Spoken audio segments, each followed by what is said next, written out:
नमस्कार, मैं हूं रंजन यादव और आज हम बात करेंगे असम में मुसलमानों के खिलाफ निष्कासन अभियान के बारे में। असम से इस वक्त एक बड़ी और गंभीर खबर सामने आ रही है, जहां हजारों परिवार, ज्यादातर बंगाली मूल के मुसलमान, निष्कासन अभियान के चलते बेघर हो चुके हैं। ये कार्रवाई राज्य सरकार के अवैध अतिक्रमण हटाओ अभियान के तहत की जा रही है, लेकिन इसके सामाजिक और मानवीय परिणाम कहीं अधिक गहरे हैं। बता दो कि जनवरी 2025 से अब तक असम के कई जिलों लखीमपुर, दारंग, होजई, बपोरटा, नगांव, नलबाड़ी, गोलापाड़ा और धुबरी में सरकार ने बड़े पैमाने पर निष्कासन अभियान चलाए हैं। इन अभियानों में अब तक करीब 3300 से अधिक परिवार को बेदखल कर दिया गया है। इन अभियान में ज्यादातर पीड़ित बंगाली मूल मुसलमान है। सरकारी भूमि, वन भूमि और पंचायत की जमीन पर कथित अतिक्रमण के आरोपी के तहत उनके घर ध्वस्त कर दिए गए हैं। 2021 और 2024 में दालपुर जैसे इलाकों में निष्कासन के दौरान हिंसक झगड़े हुए हैं।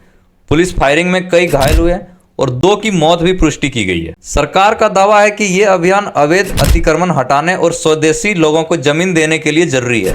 मुख्यमंत्री हिमंता बिस्वा शर्मा ने स्पष्ट रूप से कहा है कि यह जनसंख्या संतुलन की दिशा में उठाए गए कदम है। तो मैं बता दूं कि यह सिर्फ जमीन का मामला नहीं है, यह सांप्रदायिक राजनीति है। सरकार मुसलमानों को निशाना बना रही है और उन्हें उनकी ही जमीन से बेदखल कर रही है। हालांकि हाई कोर्ट ने पुनर्निवास के बिना निष्कासन पर रोक लगाने की बात कही थी, पर जमीनी स्तर पर अभियान जारी है। राष्ट्रीय और अंतर्राष्ट्रीय मानवाधिकार संगठन इसे गंभीर उल्लंघन बता रहे हैं। Amnesty international, human rights watch और यूएन तक ने इस पर चिंता जताई है। ये सब एनआरसी की प्रक्रिया और अवैध बांग्लादेशी घुसपैठियों के नाम पर मुसलमानों को राज्य विहीन करार देने का सिलसिला जारी है। एनआरसी में शामिल ना हो पाने वाले हजारों लोग नागरिकता से वंचित होकर डिटेंशन में हैं। असम में चाय बागान मजदूर, जिनमें कई मुस्लिम हैं और आदिवासी समुदाय के भी लोग हैं, सामाजिक सुरक्षा और जीवन स्तर की बदलाही झेल रहे हैं। वहीं एएफएसपीए जैसे कानून के चलते सुरक्षा बलों को असीमित अधिकार मिलते हुए जिसमें मानवाधिकार उल्लंघन की घटनाएं बढ़ी है। सोशल मीडिया पर justice for Assam Muslim trend कर रहा है। देश विदेश के मानवाधिकार कार्यकर्ता और आम लोग इस निष्कासन अभियानों के खिलाफ आवाज उठा रहे हैं। यह सिर्फ असम का मामला नहीं है, यह भारत के लोकतंत्र, संविधान और सामाजिक ताने बाने की परीक्षा है। क्या हम एक ऐसे समाज बना रहे हैं जहां नागरिकता, जमीन और अधिकार किसी की पहचान पर तय होगी?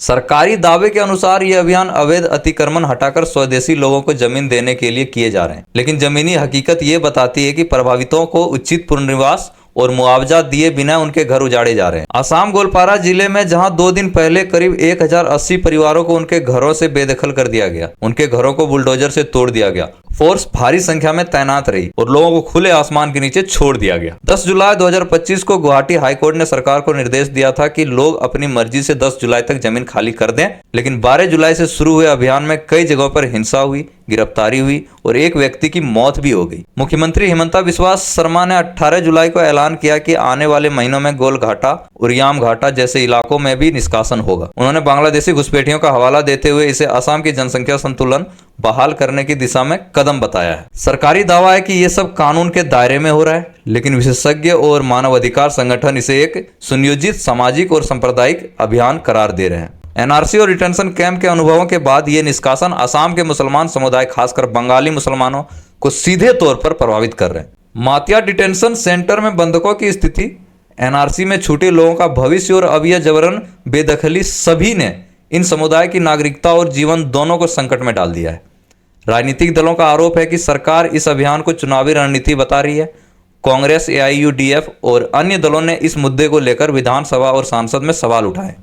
Justice for Assam Muslim hashtag अब सोशल मीडिया पर ट्रेंड कर रहा है और देश विदेश में कार्यकर्ता, पत्रकार और आम लोग सरकार से इस अभियान को रोकने और पीड़ितों को न्याय दिलाने की मांग कर रही है। असम की जमीन अब सिर्फ जंगल और खेती की नहीं रही, यह अब राजनीति, पहचान और अधिकारों की लड़ाई बन चुकी है। सरकार जहां इन्हें विकास और व्यवस्था की दिशा में एक अहम कदम मान रही है, वहीं विपक्ष और नागरिक समाज इसे एक मानवाधिकार संकट के रूप में देख रहा है।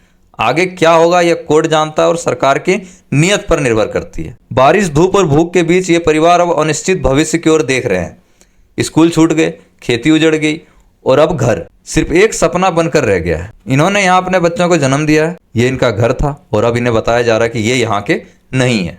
सरकार ने भूमि सुधार कानूनों और वन संरक्षण अधिनियम का हवाला देकर निष्कासन को उचित ठहराया है, लेकिन जमीनी स्तर पर ना तो वैकल्पिक जमीन दी गई है और ना ही पुनर्निवास नीति लागू किया गया है और ना ही कोई मुआवजा दिया गया है। यह सिर्फ एक प्रशासनिक कार्रवाई नहीं है, यह हाशिए पर खड़े समुदाय के अस्तित्व पर सीधा हमला है।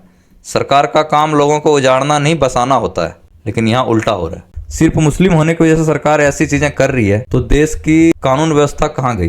2019 में नागरिकता संशोधन अधिनियम CAA और NRC की प्रक्रिया के बाद असम में 19 लाख से ज्यादा लोग नागरिकता से वंचित घोषित किए गए। इनमें बड़ी संख्या बंगाली मुसलमानों की थी। अब यही समुदाय निष्कासन का भी प्रमुख निशाना बन रहे हैं। क्या यह केवल भूमि का विवाद है या पहचान की लड़ाई है? क्या हम एक ऐसे भारत की ओर बढ़ रहे हैं जहां गरीब और अल्पसंख्यक अपने ही देश में बेगाने हो जाए? यह सवाल सिर्फ असम के लिए नहीं है, यह सवाल पूरे देश के है। नागरिकता, अधिकार, पहचान और इंसानियत, इन सबकी परीक्षा आज असम की जमीन पर हो रही है। क्या असम इस परीक्षा में पास होगी? क्या भारत के कानून इस परीक्षा में पास होगी? या इतिहास फिर एक बार हमें याद दिलाएगी कि जब जरूरत थी तब पूरा भारत चुप था। आज के लिए इतना ही। धन्यवाद।